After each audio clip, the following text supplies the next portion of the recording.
Okay, our creators, our smart creators, whomever they are,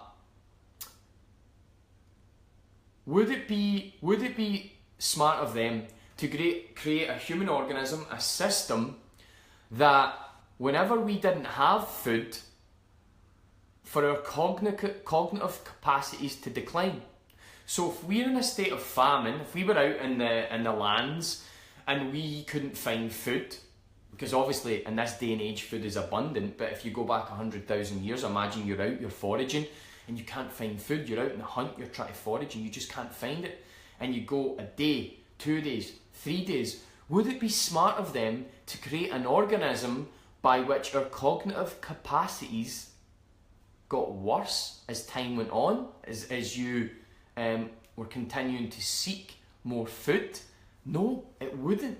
It wouldn't be a smart system, because in actual fact science finds that the longer you go without food, and of course there is a cut-off point to this, but the longer you go without food, the more intelligent you become in some sense. Your senses become more acute, they become heightened, they become more alive. And I have certainly experienced this myself, and for the last probably year and a half I've been really experimenting with this at a really cool and deep level. For example, a few weeks ago, so my long distance vision is definitely not what it used to be. I don't need glasses or contacts, but my long distance vision is definitely not what it used to be. So I was noticing subjectively, not objectively, subjectively, I was noticing that anytime I would fast, maybe a block fast, maybe a 24-hour or a 2 or 3 day fast, or maybe I would just intermittent fast where I would extend my fast. I wouldn't eat 8, 9 in the morning, I would eat maybe 2, 3, 4 in the afternoon kind of thing, and then I'd breakfast and have my first meal. I was noticing that I was really sharp, like mentally I was on point, like my vision was really acute, it was much better than it was. I felt that my energy systems were just on point, and when I was engaging a conversation with someone, I just had these almost euphoric and profound levels of energy. And so I started getting really curious about this, and then I thought to myself, okay, let me experiment with this. Let me do a more objective experiment. Let me look about the literature, and I've been diving into the research.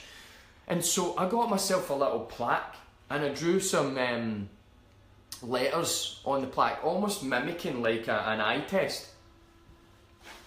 And I would test myself, get my girlfriend to do this, but I would test myself so that I didn't know the letters, of course, when I was in a non-fasted state where I was eating maybe 2 or 3 meals a day, and then I would test myself when I was in a fasted state.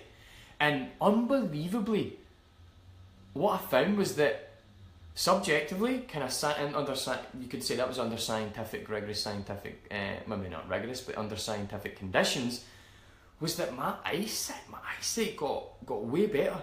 It got unbelievably better, my long distance eyesight. Unbelievable.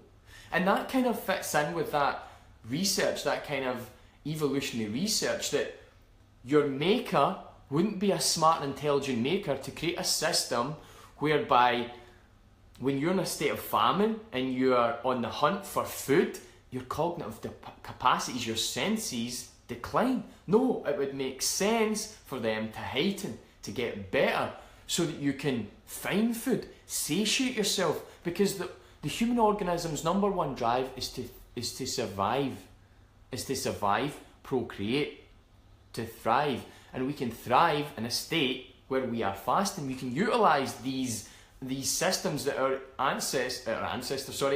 makers, our creators, have blessed us with to really enter a state of regeneration, enter a state of higher consciousness. And I find that when I